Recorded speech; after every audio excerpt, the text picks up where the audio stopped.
What? Oh, hey there. Just diving into my summer reading. It's the newest release by the Environmental Protection Agency. More than 1,000 pages of action-packed rules and regulations that will be felt from the power generating plant all the way to your home toaster.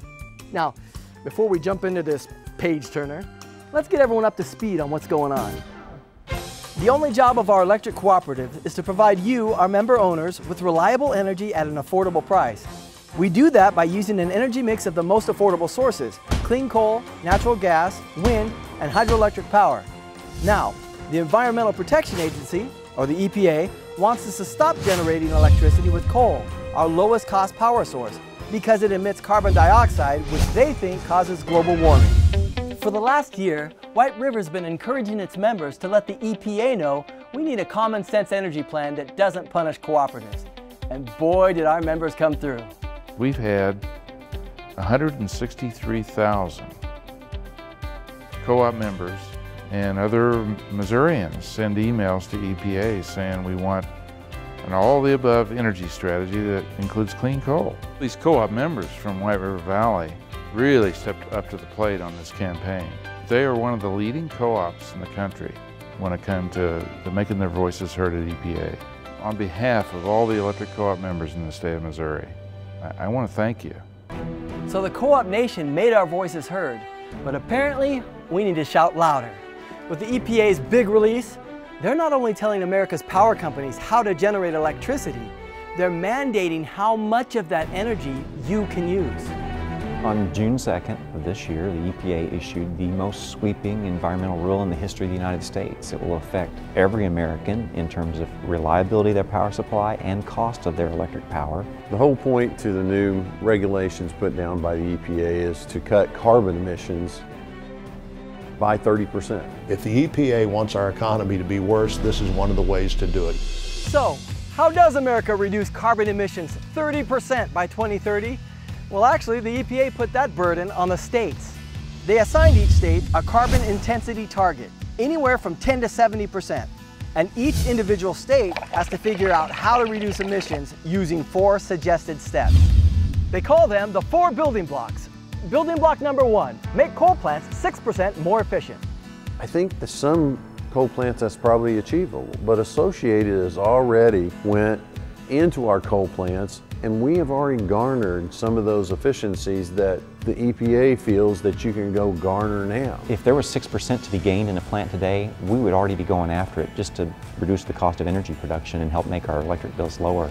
Since increasing efficiency at our coal plants really isn't an option, what we're really going to have to do is prematurely retire our coal plants. It's such a sad irony that in the 70s, the co-ops were told you have to quit burning natural gas, and so we went out and built a fleet of coal-based plants. The federal government even loaned us the money to do it. And now we have this stranded investment that we can't get our full value for. Are they going to change their mind again in another 20 years and ask us to go a different direction? So when 80% of Missouri's electricity comes from coal, how do we keep the lights on without it? That brings us to building block number 2. Increase the use of natural gas by 70%. Over the last few years, natural gas prices have declined. But even though natural gas is at an all-time low, it's still more expensive to generate electricity with natural gas than it is coal. Gas producers have always been sensitive to supply and demand, and that won't be any different whenever we double the amount of gas being burned in this country for electric power generation. It will inevitably increase the price of gas. Speaking of expensive, building block number 3, increase the use of renewables by at least 240%. You know, electric cooperatives have always been environmentalists, really, so we've always looked for cost-effective renewables. Went out and invested in hydropower when green wasn't cool. We've been investing in wind, but we want to stay with what's cost-effective, and that's because we not only are about reliability for members, but also about keeping the bills affordable. And it's not just the utility companies that have to make changes. The EPA is requiring you to make big sacrifices too. Building block number 4, decrease consumer energy consumption 1.5% every year from now until 2030. We have worked on energy efficiency for years. We have put the light bulbs out there. We've done the energy audits We've done rebates. We've tried to do the right thing for so long. But you have to recognize that lighting is only 3 to 5% of the total household energy use. So change out all the light bulbs. We might get 1 or 2 years of that EPA target down, but we're not going to get the next 10 by changing light bulbs. The only problem is that the next step is a lot more cost. You go changing out your heater. You go tearing siding off and redoing the insulation. I'm not sure all our consumers can make those kind of investments. Sure, in theory, the building blocks all sound like good ideas. But when we really talk about putting these into action, they don't stack up.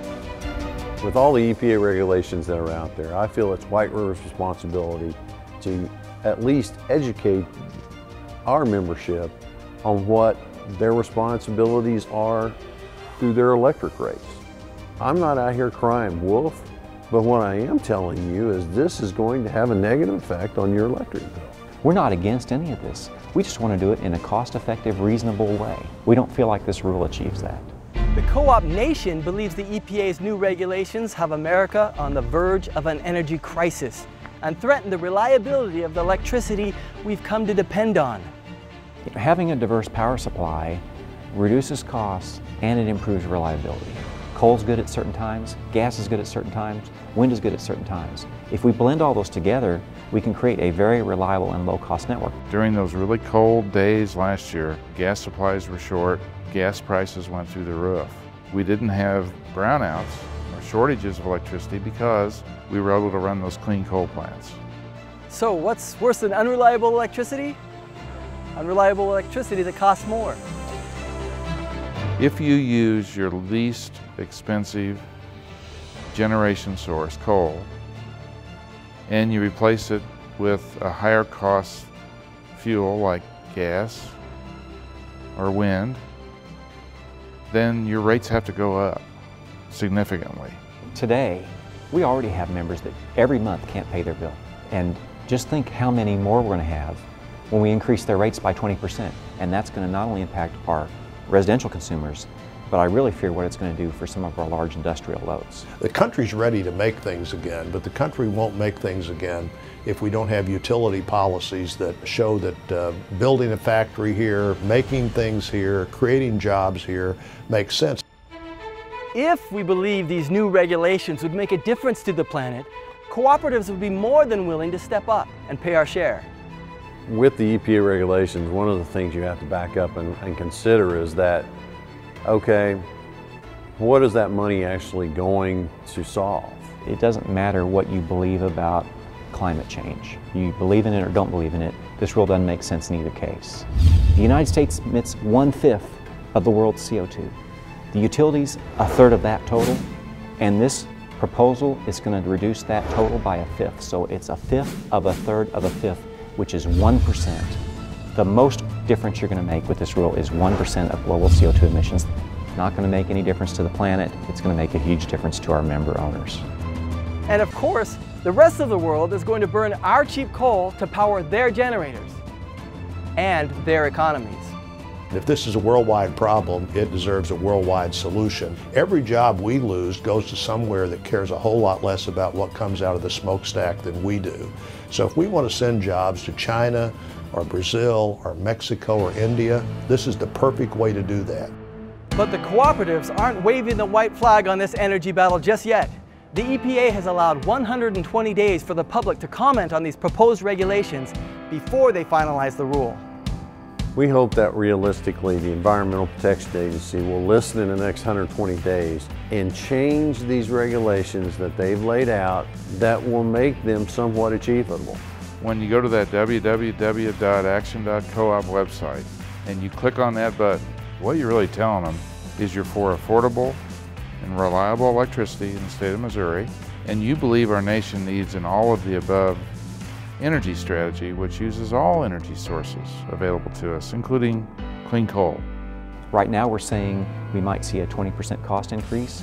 Your voice could make this rule better to the point it'd only be a 10% cost increase. People need to stand up and say this is the wrong thing to do. It's wrong for where we live. It's wrong for our country. It's wrong for our ability to compete. If we don't do it now, then you may as well just say, I'd like to start writing a check for $20 more a month. There won't be a vote on these new EPA rules. Once they make their final decision, we're stuck with it. So now is truly our last chance to participate in that decision.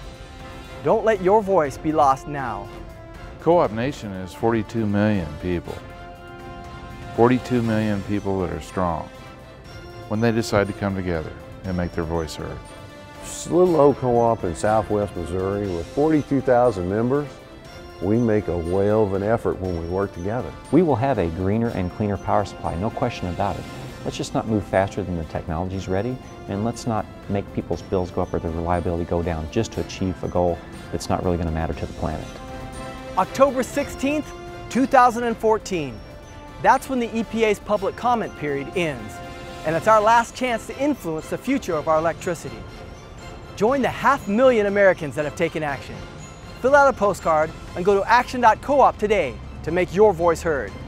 Your quality of life, your job, and America's economy depend on it.